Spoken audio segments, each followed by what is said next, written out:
Bonjour à tous et à toutes, soyez les bienvenus à la prière du matin. Avec une grande joie, nous commençons notre journée. Nous demandons au Seigneur sa sainteté dans nos vies par l'intercession de Notre-Dame. Au nom du Père, du Fils et du Saint-Esprit. Amen. Je vous salue Marie, pleine de grâce. Le Seigneur est avec vous. Vous êtes bénie entre toutes les femmes, et Jésus, le fruit de vos entrailles, est béni. Sainte Marie, Mère de Dieu, priez pour nous pauvres pécheurs, maintenant et à l'heure de notre mort. Amen.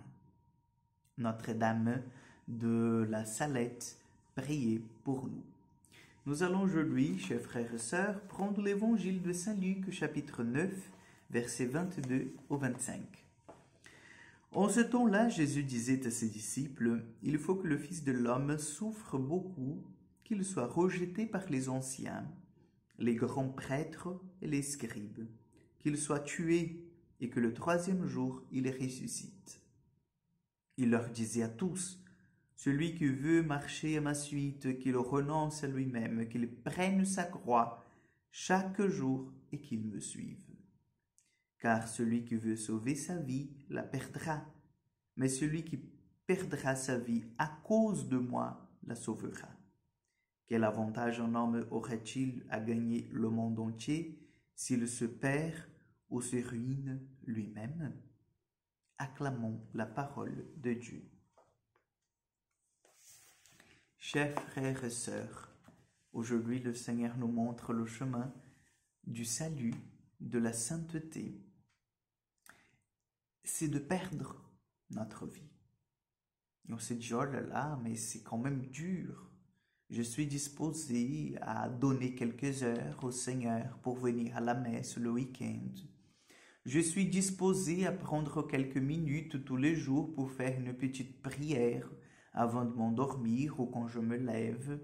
Je suis disposé même pendant quelques jours de la semaine à lire la Bible.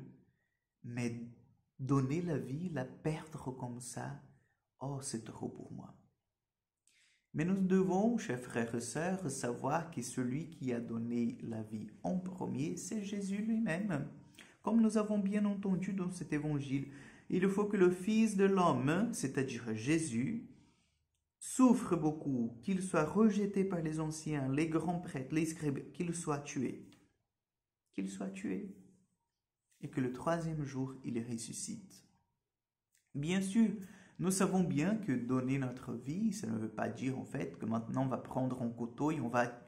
Non, mais attention, n'est-ce pas? Ce que le Seigneur nous dit, c'est que nous devons mourir à ce monde, tout simplement, à cette logique en fait de ce monde, où nous sommes toujours en fait dans un égoïsme, dans un mouvement d'orgueil, dans l'indifférence de nos prochains, dans un manque de pardon, rancune, tout ce genre en fait de choses qui vont contre les vertus que le Seigneur nous apprend, nous sommes invités à mourir. Et je vous dis, chers frères et sœurs, c'est très difficile, mais le Seigneur nous demande cette mort. Mais pourquoi? Pour vivre avec lui, pour être avec lui, déjà sur cette terre. Si nous vivons dans ce monde, mais comme de morts à ce monde, en fait, nous goûterons la vraie vie, la vie qui vient du ciel. Parce que nous savons que la vie, elle est un don de Dieu, un don qui vient de l'Esprit Saint. Et ce don, en fait, doit fructifier, doit être développé, épanoui, vous voyez. Et cela n'est pas possible, sinon loin de tous ces pièges que le monde, il fait pour chacun de nous. Donc aujourd'hui, nous sommes invités, oui, à pouvoir mourir à ce monde et à naître dans cette miséricorde de Dieu, dans cet amour de Dieu, dans cette renonciation à tout ce qui n'est pas le Seigneur. Et vous allez voir, chers frères et sœurs, au début c'est difficile parce que nous sommes habitués avec cette nourriture mondaine, n'est-ce pas? Nous sommes habitués avec cette vie mondaine.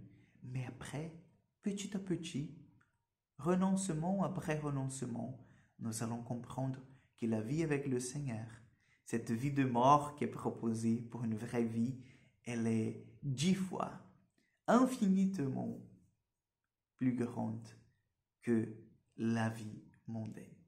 Donc, découvrons cette richesse qui est là en nous, découvrons cet amour du Seigneur qui est là, présent dans nos cœurs, et demandons-lui en fait de nous aider. Demandons-lui d'avancer, que nous puissions avancer avec lui dans ce désert, que nous puissions sortir de ce désert mort au monde et ressusciter avec le Christ.